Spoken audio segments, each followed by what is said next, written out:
Hello दोस्तों, HP computer classes में आप लोगों का स्वागत है।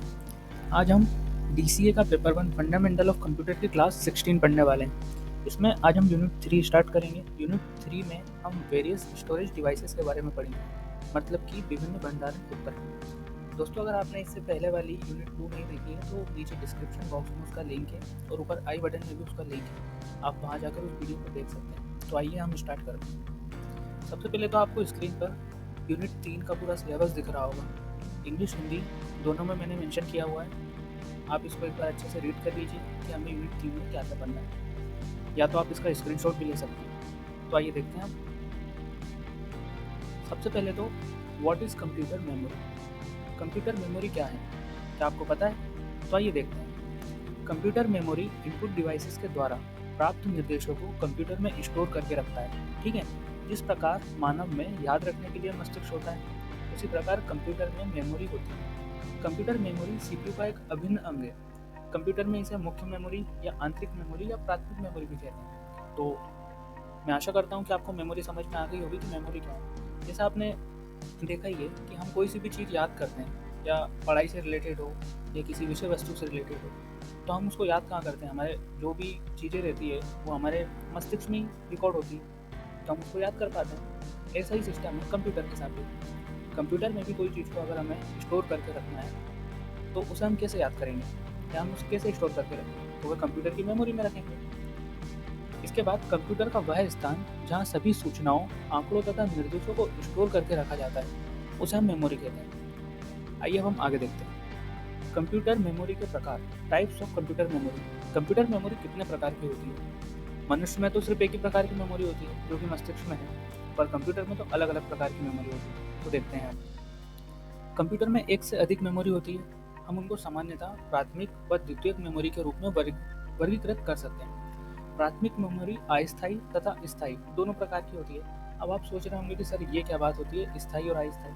हम आगे देखते हैं। अस्थायी मेमोरी डाटा को अस्थायी रूप से कंप्यूटर ऑन होने से लेकर कंप्यूटर बंद होने तक ही सेव रखती है। मतलब कि ऐसा समझ सकते हैं आप, मेरा कंप्यूटर मैंने ऑन किया, उसमें जो भी मैंने जैसे कोई भी एप्लीकेशन चलाया, कोई भी सॉफ्टवेयर चलाया, ठीक है, तो तब तक ही उस मेमोरी में वो डेटा स्टोर रहेगा। तो जैसे ही मैं अपना काम बंद कर देता हूँ, मेरा लैपटॉप या कंप्यूटर बंद कर देता हूँ, तो वो मेमोरी भी वहाँ से डिलीट हो जाएगी। तो हम उसको बोलते हैं अस्थायी मेमोरी। ठीक है, अर्थात कंप्यूटर के अचानक बंद हो जाने या बिजली के जाने पर कंप्यूटर से अस्थायी मेमोरी में उपलब्ध डाटा नष्ट हो जाता है। फिर स्थायी मेमोरी क्या होती है? तो स्थायी मेमोरी आपके कंप्यूटर को प्रारंभ करने में सहायक होती है। इसमें कुछ अत्यंत उपयोगी फर्मवेयर होते हैं जो कंप्यूटर को बूट करने में मदद करते हैं। ठीक है, इसके बाद हम आगे देखते हैं। डेटा, प्रोग्राम और आउटपुट को कंप्यूटर की स्टोरेज यूनिट में स्थायी रूप से स्टोर किया जाता है। बात समझ में आई आपको? मतलब कि डेटा, प्रोग्राम और आउटपुट को कंप्यूटर की स्टोरेज यूनिट में स्थायी रूप से स्टोर किया जाता है, जिसे हम बोलते हैं सेकेंडरी मेमोरी या द्वितीयक मेमोरी। सेकेंडरी मेमोरी वह मेमोरी होती है जो हमारे डाटा को लंबे समय तक स्टोर करके रखती है। उसे हम सेकेंडरी स्टोरेज भी कहते हैं। ये कई रूपों में आते हैं, जैसे कि floppy disk, hard disk, CD, DVD, flash memory और पेन ड्राइव। ठीक है, पेन ड्राइव भी इसी का उदाहरण है। एसएसडी आपने नाम सुना होगा, तो एसएसडी भी इसी का उदाहरण है। मतलब कि ये सारी क्या होती है? ये सेकेंडरी मेमोरी होती है जिसको हम कंप्यूटर में अलग से लगाते हैं। और सेकेंडरी मेमोरी में क्या होता है? जो भी हमारा डाटा होता है, डाटा कुछ भी हो, चाहे वीडियो हो, चाहे कोई पर्सनल डॉक्यूमेंट हो, चाहे कोई पिक्चर हो, सारी चीज़ें हम हमारी सेकेंडरी मेमोरी में स्टोर करके रख सकते हैं, जिसमें हमारा अगर कंप्यूटर बंद भी हो जाएगा तो वो डिलीट नहीं होगी। ठीक है, क्लियर? अब हम आगे देखते हैं। कंप्यूटर मेमोरी दो प्रकार की होती है। पहला तो होती है प्राइमरी एवं दूसरी होती है सेकेंडरी। इसके बाद आपको स्क्रीन पर एक चार्ट दिखाई दे रहा होगा जिसमें मेमोरी का प्रकार में दो, पहला इंटरनल या प्राइमरी मेमोरी और दूसरा एक्सटर्नल या सेकेंडरी मेमोरी। इंटरनल मेमोरी में आप देखेंगे तो दो मेमोरी आपको दिख रही होगी, रोम और रैम। रोम का फुल फॉर्म होता है रीड ओनली मेमोरी और रैम का फुल फॉर्म होता है रैंडम एक्सेस मेमोरी। इसी के साथ सेकेंडरी मेमोरी की हम बात करें तो पहला ऑप्शन लिखा हुआ है हमारे पास HDD, इसका मतलब होता है हार्ड डिस्क ड्राइव। SSD का मतलब होता है सॉलिड स्टेट ड्राइव। CD होती है कॉम्पैक्ट डिस्क और USB flash drive. USB flash drive मतलब कि पेन ड्राइव। ठीक है, अब हार्ड डिस्क, सॉलिड स्टेट, इसके बारे में हम आगे चर्चा करेंगे, आगे पढ़ेंगे, जिससे आपको क्लियर हो जाएगा कि हार्ड डिस्क क्या होती है, SSD क्या होती है और CD क्या होती है। आपने सारी चीज़ें तो देखी होगी कहीं ना कहीं, हालांकि हम इसके बारे में डिटेल में पढ़ेंगे। अब हम देखते हैं कि प्राइमरी मेमोरी क्या है। ठीक ठीक है। प्राइमरी मेमोरी कंप्यूटर का सबसे महत्वपूर्ण भाग है, जहाँ डाटा, सूचना एवं प्रोग्राम डाटा प्रोसेसिंग के दौरान उपस्थित रहते हैं, ठीक है, और आवश्यकता पड़ने पर तत्काल उपलब्ध रहते हैं। यह मेमोरी अस्थायी मेमोरी होती है। अभी मैंने आपको बताया था कि अस्थायी मेमोरी क्या होती है, तो दोबारा से हम देख लेते हैं। क्योंकि इसमें स्थित डाटा कंप्यूटर बंद होने या बिजली के जाने पर नष्ट हो जाता है। इसे प्राथमिक मेमोरी या मुख्य मेमोरी भी कहते हैं। ये मेमोरी जो होती है वो दो प्रकार की होती है। कौन कौन सी? पहला तो होती है रैम और दूसरी होती है रोम। रैम का फुल फॉर्म मैं वापस से बता देता हूँ आपको, रैंडम एक्सेस मेमोरी, और रोम का फुल फॉर्म है रीड ओनली मेमोरी। आपको स्क्रीन पे भी दिखाई दे रहा है, आप वहाँ भी उसको एक बार देख सकते हैं। इसके बाद नीचे आप देखिए कंप्यूटर मेमोरी का एक चार्ट बना हुआ है, जिसमें प्राइमरी मेमोरी और सेकेंडरी मेमोरी। प्राइमरी मेमोरी में दो दिखाई दे रहे हैं आपको, रैम और रोम। रैम के नीचे दो टाइप है, एस रैम और डी रैम। और रोम के नीचे भी दो टाइप दिखाई दे रहे हैं आपको, P ROM, E P ROM और एक ई ई पी रोम। ठीक है, इसके बारे में अब हम देखते हैं कि ये है क्या। तो पहले तो हम देख लेते हैं कि रैंडम एक्सेस मेमोरी क्या है, इसको हम रैम बोलते हैं। तो रैंडम एक्सेस मेमोरी कंप्यूटर की अस्थायी मेमोरी होती है। कीबोर्ड या अन्य किसी इनपुट डिवाइसेस से इनपुट किया गया डेटा प्रोसेसिंग से पहले रैम में ही स्टोर किया जाता है और सीपीयू द्वारा आवश्यकता अनुसार प्राप्त किया जाता है। रैंडम एक्सेस मेमोरी में डाटा या प्रोग्राम अस्थायी रूप से स्टोर रहता है। ठीक है, कंप्यूटर बंद हो जाने या बिजली के चले जाने पर रैम में स्टोर डाटा डिलीट हो जाता है, इसलिए रैम को हम वोलेटाइल या अस्थायी मेमोरी कहते हैं। इसके बाद रैंडम एक्सेस मेमोरी का उपयोग कंप्यूटर में बफर और मुख्य मेमोरी के रूप में किया जाता है। कंप्यूटर में जब ऑपरेटिंग सिस्टम लोड हो जाता है तो कंप्यूटर में रैंडम एक्सेस मेमोरी का उपयोग करता है। कंप्यूटर क्या करता है? रैंडम एक्सेस मेमोरी का उपयोग करता है, जो अस्थायी रूप से डेटा को स्टोर करके रखता है। कंप्यूटर पर अधिक रैम के कारण सीपीयू को स्टोरेज डिवाइसेस से कम डेटा प्राप्त करना होता है, जिससे कंप्यूटर तेजी से कार्य करता है। मतलब ये लाइन मैं आपको समझा देता हूँ। जैसे कि अगर हमारे कंप्यूटर या लैपटॉप में 4 GB या 4 GB से ज़्यादा की रैम, ठीक है, तो फिर कंप्यूटर बहुत स्मूथली वर्क करता है। मतलब कि कोई भी लेग कंप्यूटर में नहीं आ रहा है। किसी भी हम सॉफ्टवेयर को आसानी से चला सकते हैं, हम अपने कंप्यूटर को आसानी से बूट कर सकते हैं जल्द से जल्द। इससे क्या, वो एक्सटर्नल मेमोरी में जो भी एक्स्ट्रा मेमोरी है उसका वो उपयोग नहीं करेगा, रैम में जितनी ज़्यादा मेमोरी है उसका उपयोग करेगा बूट करने के लिए। इसके बाद random access memory computing system के साथ भौतिक रूप से जोड़ी जाती है। रैम को हम अपने मदरबोर्ड में अलग से लगाते हैं, ये इनबिल्ड नहीं होती है।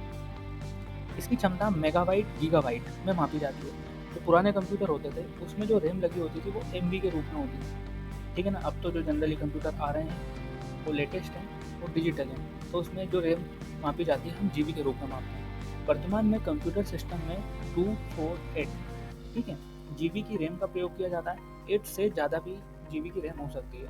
आजकल तो जो गेमिंग कंप्यूटर आते हैं उसमें 16 जीबी की रैम होती है, 32 जीबी की रैम होती है। हम अपने प्रयोग के अकॉर्डिंग हम इसमें रैम का उपयोग कर सकते हैं हम हमारे कंप्यूटर में। तो रैंडम एक्सेस मेमोरी की गति जो होती है मेगाहर्ट्ज या गीगाहर्ट्ज, एमएचजेड या जीएचजेड में मापी जाती है। वर्तमान में प्रयोग की जा रही डीडीआर रैम में 2133, 2400, 2666 और 3200 मेगाहर्ट्ज स्पीड का प्रयोग किया जाता है। जो रैम होती है वो इसी साइज में आती है। आप अपने कॉन्फ़िगरेशन के अनुसार कंप्यूटर में रैम लगा सकते हैं। आपको वापस से वही चार्ट दिखाई दे रहा है, अभी हमने रैम के बारे में पढ़ा।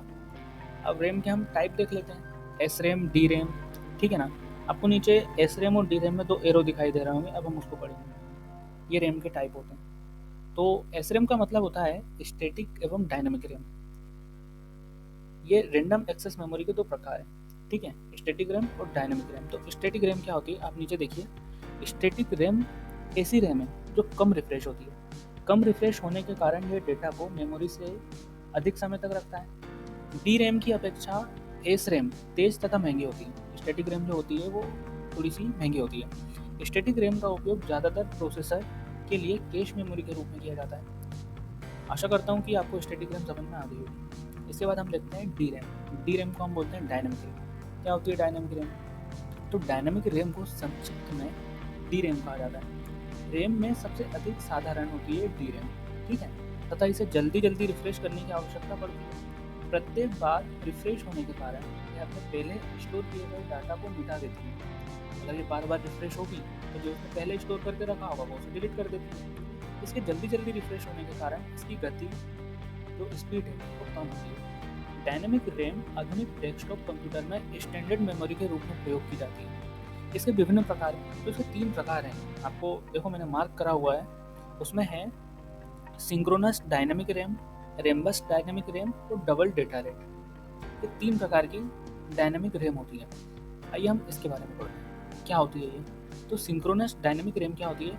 तो synchronous D RAM dynamic RAM की अपेक्षा ज़्यादा तेज होती है। ठीक, इसकी तेज गति का कारण यह है कि यह सीपीयू की घड़ी की गति के अनुसार रिफ्रेश होती है, इसलिए ये डी रैम की अपेक्षा डाटा को तेजी से स्थानांतरित करता है। सिंक्रोनस डी रैम सीपीयू की क्लॉक स्पीड के साथ मेमोरी स्पीड को सिंक्रोनाइज करता है, ताकि मेमोरी कंट्रोलर उसी क्लॉक साइकिल के साथ आपस में डाटा ट्रांसफर कर पाएगा, जिससे सीपीयू एक निश्चित समय में अधिक निर्देश पूर्ण कर पाता है। बात समझ में आई आपको? सिंक्रोनस डायनेमिक रैम क्या होती है? ये डी रैम की अपेक्षा ज़्यादा तेज होती है। इसके बाद रैम्बस डायनेमिक रैम क्या होती है? तो रैम्बस डी रैम उस कंपनी के नाम पर है जिसने इसे बनाया था।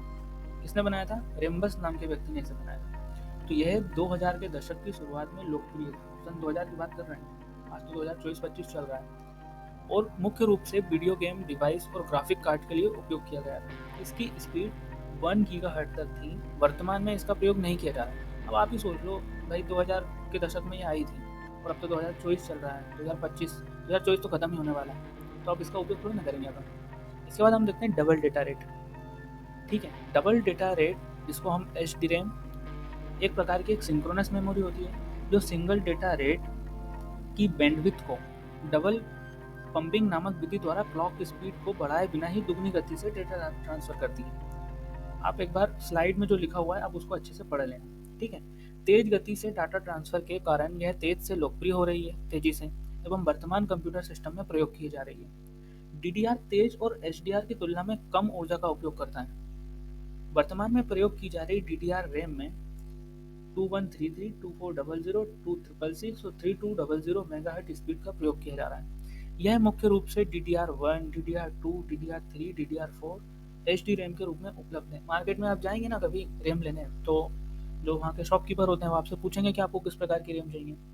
अब आप अपने कंप्यूटर के अकॉर्डिंग जो आपका कॉन्फ़िगरेशन है उस अकॉर्डिंग ले सकते हैं। जैसे कि अब मेरा i3 थर्ड जनरेशन का कंप्यूटर है, ठीक है, तो मैं उसमें DDR3 रैम लगाऊंगा। i3 फोर्थ जनरेशन, फिफ्थ या सिक्स जनरेशन का कंप्यूटर है, तो उसमें मैं DDR4 रैम लगाऊंगा। ये कॉन्फ़िगरेशन के अकॉर्डिंग चलता है। ठीक है, ये आपको बाद में मैं समझा दूंगा कि ये कैसे वर्क करता है। नेक्स्ट टॉपिक हमारा रहेगा रोम का, जिसको आपको ज़रूर देखना है। अगर आपको वीडियो अच्छा लगा हो तो वीडियो को लाइक करें, एक अच्छा सा कमेंट करें और अपने दोस्तों के साथ इसे शेयर करें। Thanks for watching.